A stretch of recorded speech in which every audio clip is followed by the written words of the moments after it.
Hello to the world and to the kingdom citizens. I greet you in the precious holy name of Yeshua Messiah, Yeshua HaMashiach, who said in his word, John 8:32, and ye shall know the truth, and the truth shall make you free. Hi, I'm Dr. John Curry, Ambassador, Pan-African, and welcome to the embassy of the kingdom of heaven on earth. If you want to follow this podcast, please subscribe to JC Global, Embassy TV 1. Ring the bell and hit the thumbs up button. Today's message is the Black African Diaspora Speaks, Black Love Lecture Series, Part 1. And we're going to go in on Part 1 as we begin to examine what I believe is important for us to examine, and that is the Holy Bible. The Holy Bible, I declares, as the black man's history book. Yes, John 8:32 says, and ye shall know the truth, and the truth shall make you free. It's important for us to know as black people that not only are we in the Bible, we're all the way through the Bible. All the way through the Bible from Genesis to Revelation. God has coded us in the Word of God. God has allowed us to be a part of this divine family that God has put together for all mankind. We're coded in the Bible and our history is in the Bible. We don't have to worry about reading anyone else's history concerning us. All we have to do is go to the Word of God, and the Word of God will verify any other history that's out there. Why? Because the Bible is the black man's history book. Now, if we look at the Black African glory story, we're going to examine Black African queens, kings, and queens. We're going to examine Black African kings and queens. And I want you to look at these kings and queens closely because the world do not want us to know who we are, nor do the world want us to know our contribution, nor do the world want us to know our history. So this is why this is important as the Black African glory story proceed with kings and queens. The first man we want to look at is Imhotep. Imhotep, Pharaoh of ancient Egypt. From 22 BC, he was an astronomer, an architect, a physicist, a philosopher, and poet. He was behind all of the great designs in Egypt. And by the way, the name Egypt was given to the continent or that state because it was a Greek name. But Kemet is more of the original name of the place called Egypt. Kemet, that's Kemet. It's important for us to know that Imhotep was the first world medical doctor.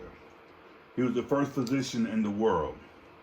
Imhotep did all of his great work in the third dynasties. Imhotep, name simply means he comes in peace. He was a multi-genius, and not only a multi-genius, but he was the ancient builder of the step pyramid. Imhotep designed the step pyramid as though those step pyramids was going up to heaven. He was a great master strategist when it comes to architecture design as well as astronomy, because Imhotep could study the stars right along with the Dogons. It's important for us to know these are our black people that have done great things. The second of this is King Mansa Kankan Musa, ruling from 1312 to 1337. He was worth more than 400 billion in today's currency. King Mansa Musa was a brilliant man because he studied and basically he did an annex of the University of Timbuktu and reestablished many of the other nations around there. He was the strategist for the Mali Empire, which stretched more than 2,000 miles. He ruled over Mesopotamia, Senegal, Gambia, Guinea, and also Mali, Niger, and Nigeria, and Chad. More than 10 nations that was under his watch as King Mansa Musa. King Mansa Musa was a master businessman in gold, salt, and ivory, the main commodities during that time. King Mansa Musa also helped build the University of Timbuktu. The University of Timbuktu, Sankore, University of Timbuktu was there because it was bringing in great intelligence, great minds. The University of Timbuktu main study was astronomy, mathematics, history, and medicine.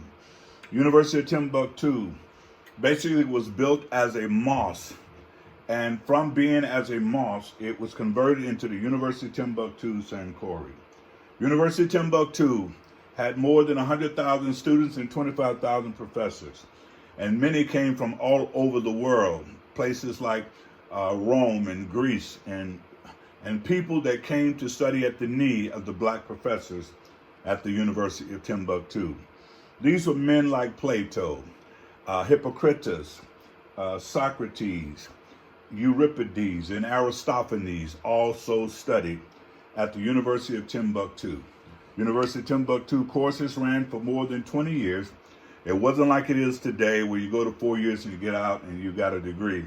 University of Timbuktu courses ran for more than 20 years. And when you left the University of Timbuktu, you left knowing that you had got some great understanding about what life is about and how to learn and how to be intelligent. This school was a black university, first world university, and that world university was black.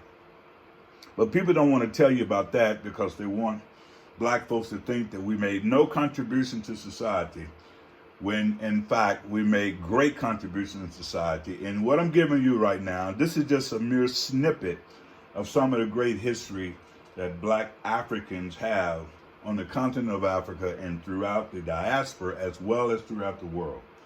So let's go to another one. The other one is Makeda, the Queen of Sheba, 960 BC. Was the Queen of Ethiopia who fell in love with King Solomon. She was fascinated with his wisdom. And we know the story that Solomon was the wisest man in the East. He was a brilliant, brilliant man. He had all the money, he had all the wisdom, and he had all the mind where he could build great things and great temples. Queen Sheba was so amazed by Solomon until when she went away running, saying that the half ain't ever been told. You can find that in 1 Kings 3 and 5. You can find also in 1 Kings chapter 10, verse 1 and verse 3. You can find in 1 Kings 10, verse 13. And you can find in Acts chapter 8 and 27 that Makeda, Queen of Sheba, was a brilliant, brilliant, brilliant black queen that was doing great things for her people at that time. Also, we have Queen Cleopatra of Egypt, 69 through 30 BC. She was 17 years old, and she almost destroyed Rome by herself. She almost destroyed Rome by herself simply because she had two powerful men that fell in love with her. She had a life with Julius Caesar in Rome, and later she had a life with Mark Antony. And both men were madly in love with her, and she was strategizing in order to help destroy Rome for her people in Egypt. And that is Queen Cleopatra. And Queen Cleopatra was a black woman, like Makeda, Queen of Sheba, a black woman. But when Hollywood show our heroes and sheroes, they always show them as white in order to dumb down our contribution in the world as well as in the continent. Next, we have King Hannibal in 247 BC. Hannibal had 80,000 infantry. He had 12,000 cavalry and 40 African war elephants. Hannibal was a brilliant strategist. He was a brilliant man, and he carried himself in a way where the people that he was battling at that time, he was basically destroying major portions of Spain, France, Italy, and some parts of Rome. He was a major strategist. He took those war elephants and all of the men up through the Alps in order to get to the other side of Rome, in order to take Rome over. And this is one of our heroes, and that is King Hannibal. He was a great military strategist, and they're still using his strategies today in order to fight in wars all over the world. In particular, they're using them in the United States, and many other countries are using some of his strategies. The next we have, and that is King Shaka Zulu, King of the Zulus, 1818 to 1828. He was a strong leader and a military innovator and a revolutionary war man. Shaka Zulu pulled together many of the tribes in South Africa in order to fight against colonial rule.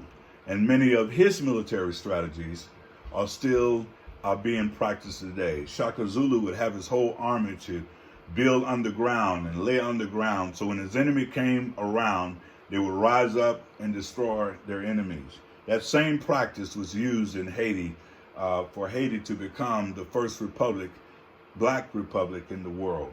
So these are the men and women, the kings and queens that came before us. They're part of our ancestry.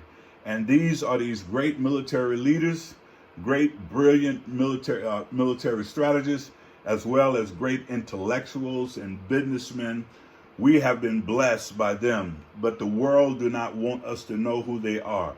They do not want us to know that the Bible is the black man history book. They do not want us to know that Imhotep is the father of medicine.